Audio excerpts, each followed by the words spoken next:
नमस्कार, मी आहे तुमच्यासोबत नरसिंग भुरे, आरोग्य दूत न्यूज.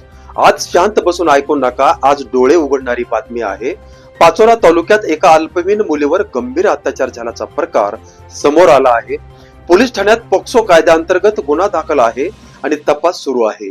ही घटना एक दिवसाची नाही, महिनाभर चाललेला त्रास आहे. धमक्या, मानसिक दबाव, पाठलाग हे सगळं आजही आपल्या आजूबाजूला घडतंय.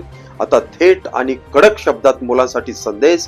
मुलांनो, लक्षात ठेवा, कोणी धमकावत असेल, फोटो, मेसेज, व्हिडिओच्या नावाखाली दबाव टाकत असेल, एकटे बोलायला किंवा भेटायला भाग पाडत असेल किंवा चुकीचा स्पर्श करत असेल तर लगेच थांबा.